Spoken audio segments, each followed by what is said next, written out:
Hi friends, ಇವತ್ತಿನ ವಿಡಿಯೋದಲ್ಲಿ egg rice ಮಾಡುವ ವಿಧಾನ ಸಿಂಪಲ್ ವೇನಲ್ಲಿ ಯಾವ ಥರ ಮಾಡಬೇಕು.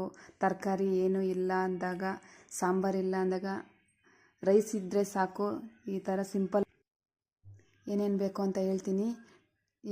ಈರುಳ್ಳಿ, ಹಸಿಮೆಣಸಿನ್ಕಾಯಿ, ಕೊತ್ತಂಬರಿ ಸೊಪ್ಪು, ಉಪ್ಪು, ಧನಿಯಾ ಪುಡಿ, ಮೆಣಸಿನ ಪುಡಿ ಮತ್ತು ಮೊಟ್ಟೆ, ಶುಂಠಿ ಬೆಳ್ಳುಳ್ಳಿ ಪೇಸ್ಟು ಇಷ್ಟಿದ್ರೆ ಸಾಕು. ಮತ್ತು ನೋಡಿ, ಸ್ಟವ್ ಹಚ್ಚಿ ಪ್ಯಾನ್ ಇಕ್ಕೊಬೇಕು. ಅದರಲ್ಲಿ ಆಯಿಲ್ ಹಾಕಿ ಸಾಸಿವೆ, ಈರುಳ್ಳಿ, ಹಸಿಮೆಣಸಿನ್ಕಾಯಿ, ಕರ್ಬೇವಿನ ಸೊಪ್ಪು ಹಾಕಿ ಚೆನ್ನಾಗಿ ಫ್ರೈ ಮಾಡಬೇಕು. ಅವು ಚೆನ್ನಾಗಿ ಫ್ರೈ ಆಗೋವರೆಗೂ ಫ್ರೈ ಮಾಡ್ಕೋಬೇಕು, ಬ್ರೌನಿಷ್ ಕಲರ್ ಬರೋವರೆಗೂ. ನೋಡಿ, ಈ ಥರ ಆಗ್ತಾಯಿದೆ. ಆಮೇಲೆ ಶುಂಠಿ ಬೆಳ್ಳುಳ್ಳಿ ಪೇಸ್ಟ್ ಹಾಕ್ತಾಯಿದ್ದೀನಿ. ಅದೂ ಹಸಿ ವಾಸನೆ ಹೋಗೋವರೆಗೂ ಚೆನ್ನಾಗಿ ಫ್ರೈ ಮಾಡ್ಕೋಬೇಕು.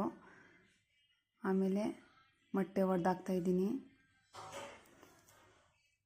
1.5 ಕಪ್ಗೆ 3 ಮೊಟ್ಟೆ ಹಾಕ್ತಾಯಿದ್ದೀನಿ. ಯಾರನ್ನ ಬೇಕು ಅಂದರೆ ಜಾಸ್ತಿ ಕ್ವಾಂಟಿಟಿನಲ್ಲೂ ಮಾಡ್ಕೋಬೋದು, ಕಮ್ಮಿನೂ ಮಾಡ್ಕೋಬೋದು, ಜಾಸ್ತಿನೂ ಮಾಡ್ಕೋಬೋದು. ನೋಡ್ಕೊಳ್ಳಿ ಎಷ್ಟು ಹಾಕ್ತಾಯಿದ್ದೀನಿ ಅಂತ. ನೋಡಿ, 2.5 ಕಪ್ ಹಾಕಿದ್ದೀನಿ. ಇವಾಗ ಅರಿಶಿನ ಪುಡಿ ಹಾಕ್ತಾಯಿದ್ದೀನಿ, ಉಪ್ಪು ಹಾಕ್ತಾಯಿದ್ದೀನಿ, ಧನಿಯಾ ಪುಡಿ ಹಾಕ್ಕೋಬೇಕು, ಮತ್ತು ಖಾರದ ಪುಡಿನ ಸ್ವಲ್ಪ ಹಾಕ್ಕೋಬೇಕು. ಹಸಿಮೆಣಸಿನ್ಕಾಯಿ ಹಾಕಿದ್ವಲ್ಲ, ಇವಾಗ ಸ್ವಲ್ಪ ಗರಂ ಮಸಾಲ ಹಾಕ್ಬಿಟ್ಟು ಚೆನ್ನಾಗಿ ಮಿಕ್ಸ್ ಮಾಡ್ಕೋಬೇಕು. ಆಮೇಲೆ ಲಾಸ್ಟಲ್ಲಿ ಕೊತ್ತಂಬರಿ ಸೊಪ್ಪು ಹಾಕ್ಕೋಬೇಕು. ನೋಡಿ ಫ್ರೆಂಡ್ಸ್, ಇಷ್ಟೇ ಸಿಂಪಲ್ಲಾಗಿ ಎಗ್ ರೈಸ್ ಮಾಡ್ಕೊಳ್ಳೋದು. ಇದೇ ಥರ ಮಕ್ಕಳೇನನ್ನ ಸ್ನ್ಯಾಕ್ಸ್ ಸಂಜೆ ಟೈಮಲ್ಲಿ ಸಾಂಬಾರಿಲ್ಲ ಮತ್ತು ಎಮರ್ಜೆನ್ಸಿಗೆ ರೆಡಿಯಾಗಿ ಮಾಡ್ಕೋಬೇಕಂದ್ರೆ ಸಿಂಪಲ್ ವೇನಲ್ಲಿ ಮಾಡ್ಕೋಬೋದು ಎಗ್ ರೈಸು. ನೀವು ಒಂದು ಸತಿ ಮಾಡ್ಕೊಂಡು ಟ್ರೈ ಮಾಡಿ. ಹೇಗಿದೆ ಅಂತ ಕಾಮೆಂಟ್ ಸೆಕ್ಷನಲ್ಲಿ ಕಾಮೆಂಟ್ ಮಾಡಿ. ಅದ್ರ ಮೇಲೆ ಈರುಳ್ಳಿ ಹಾಕ್ಕೊಳ್ಳೋದು.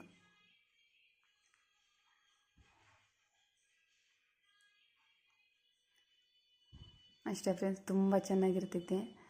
ನೀವು ಒಂದು ಸತಿ ಟ್ರೈ ಮಾಡಿ.